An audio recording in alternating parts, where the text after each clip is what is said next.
Се смирува ситуацијата во Гевгелија. Најмалку 6.000 бегалци кои викендот пристигнаа во градот се пренесени до српска граница. 20 автобуси возат во 2 тури дневно и 4 возни линии се ставени во функција на транспорт на мигрантите. Предност имаат семејствата со мали деца, жените и постарите лица. Младиот брачен пар што не поздрави од возот беше возбуден што конечно заминува кон крајната дестинација Германија.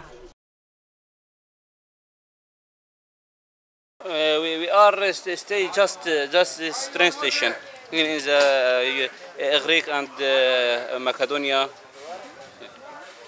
Do you have some problem? No, if you are coming to Germany, you have not problem. And here, in the border? Here, no, but just we stay 3 days here. That's problem.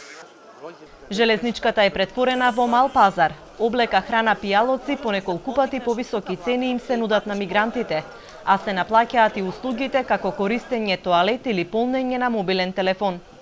No, this people is very poor. He want to work and he takes some money for the people. He say €2 for charge mobile.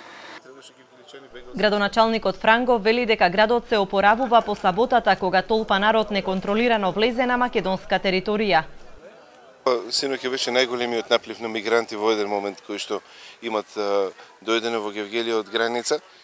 Тука сликата кој можеше да ја сними беше буквално ужасна од концентрација на луѓе, значи на сите страни шатори распослани, луѓе лежат по улици, по тротоари, ѓубрење од нив, но со добра организација, само дека се организираат транспортерите да им помогнат за да го издадат транзитниот коридор од Гевгелија до северната граница. Ангажирани максимално и комуналното јавно предпријатие за да се очисти сето тоа што беше оставено позади нив. Ангажирана е градежна механизација за расчистување и тампонирање на парцела за приватниот камп, а веќе се подигнати и првите шатори каде пристигаат тимовите на невладините организации. Капацитетот на центарот ќе биде 2000 луѓе и таму ќе се издаваат потврдите со кои ќе може да транзитираат мигрантите низ Македонија, со што ќе се избегнат гужвите на железничката станица и во градот.